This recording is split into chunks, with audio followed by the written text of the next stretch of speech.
नमस्कार, आप देख रहे हैं किसान इंडिया की स्पेशल सीरीज किसान एक्सप्रेस और मैं हूं आपके साथ पारुल यादव।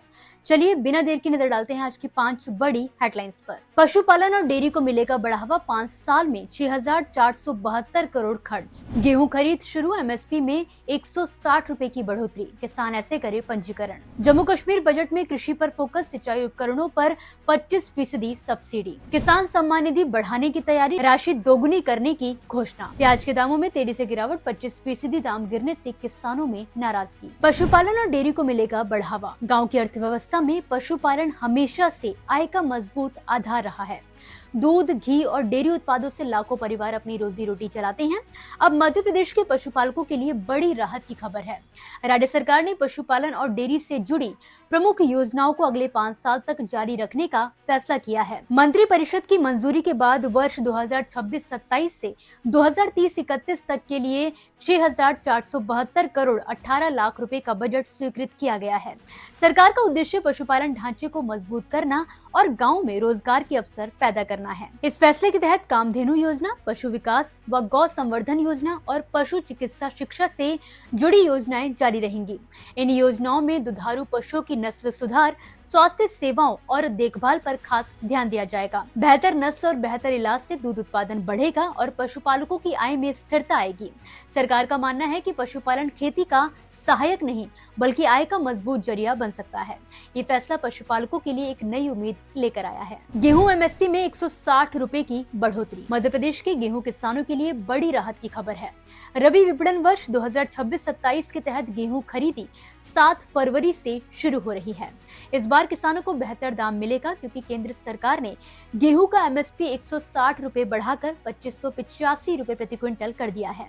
वहीं राज्य सरकार की बोनस को जोड़कर किसानों को 2600 रुपए प्रति क्विंटल का भाव मिलने की उम्मीद है।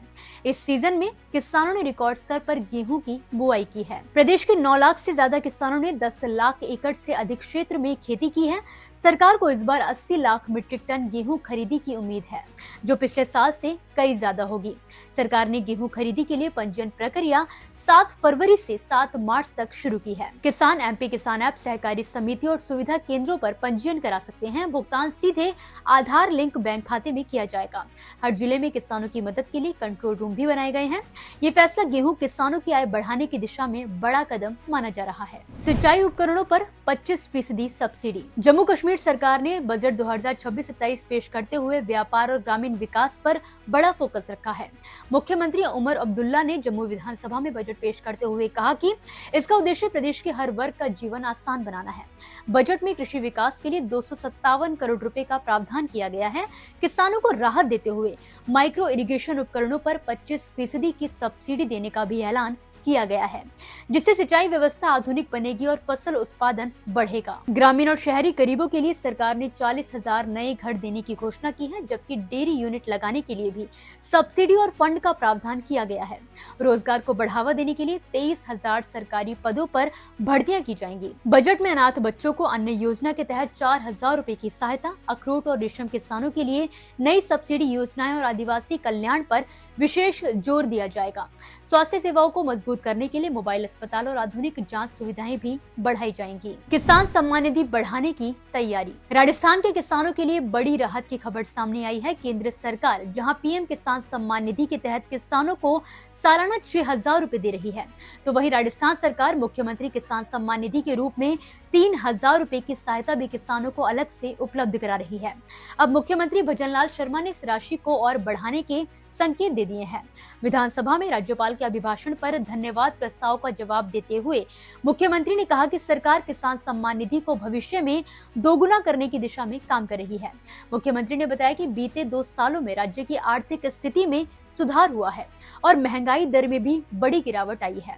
2023-24 में महंगाई 6.39% थी, जो अब घटकर 0.1% रह गई है। सरकार ने किसानों के लिए नहर सिंचाई व्यवस्था को मजबूत करने पर भी जोर दिया है। गंगा नहर के आधुनिकीकरण के लिए 1,717 करोड़ रुपए का बजट रखा गया है। मुख्यमंत्री ने कहा कि जन कल्याणकारी योजनाओं में राजस्थान देश के अग्रणी राज्यों में शामिल है। किसान सम्मान निधि बढ़ाने का फैसला किसानों की आय बढ़ाने की दिशा में बड़ा कदम माना जा रहा है। प्याज के दामों में तेजी से गिरावट। महाराष्ट्र के नासिक जिले से प्याज किसानों के लिए चिंता बढ़ाने वाली खबर सामने आई है। देश की सबसे बड़ी प्याज मंडी लासलगांव एपीएमसी में पिछले 8 से 10 दिनों में थोक प्याज की कीमतों में करीब 25% की गिरावट दर्ज की गई। एक हफ्ते पहले जहां प्याज का औसत भाव 1500 रुपए प्रति क्विंटल था, वो अब गिरकर 1100 रुपए प्रति क्विंटल पर आ गया है। इस गिरावट की बड़ी वजह मंडी में प्याज की आवक बढ़ना बताया जा रहा है। जहां पहले रोजाना करीब 15,000 क्विंटल प्याज आ रहा था, तो वहीं अब ये बढ़कर 25 से 30,000 क्विंटल तक पहुंच गया है। मंडी में फिलहाल देर से बोई गई खरीफ प्याज की फसल आ रही है, जिसकी शेल्फ लाइफ कम होती है और किसान इसे जल्दी बेचने को मजबूर है।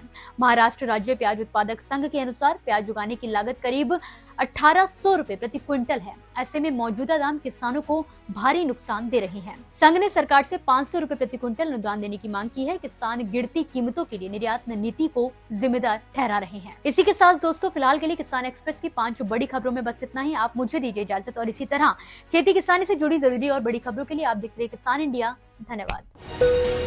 अगला स्टेशन आपकी मनचाही मंजिल खुशहाली है। खुशहाली के दरवाजे चारों ओर से खुले रहेंगे। किसान इंडिया के साथ यात्रा करने के लिए आपका धन्यवाद।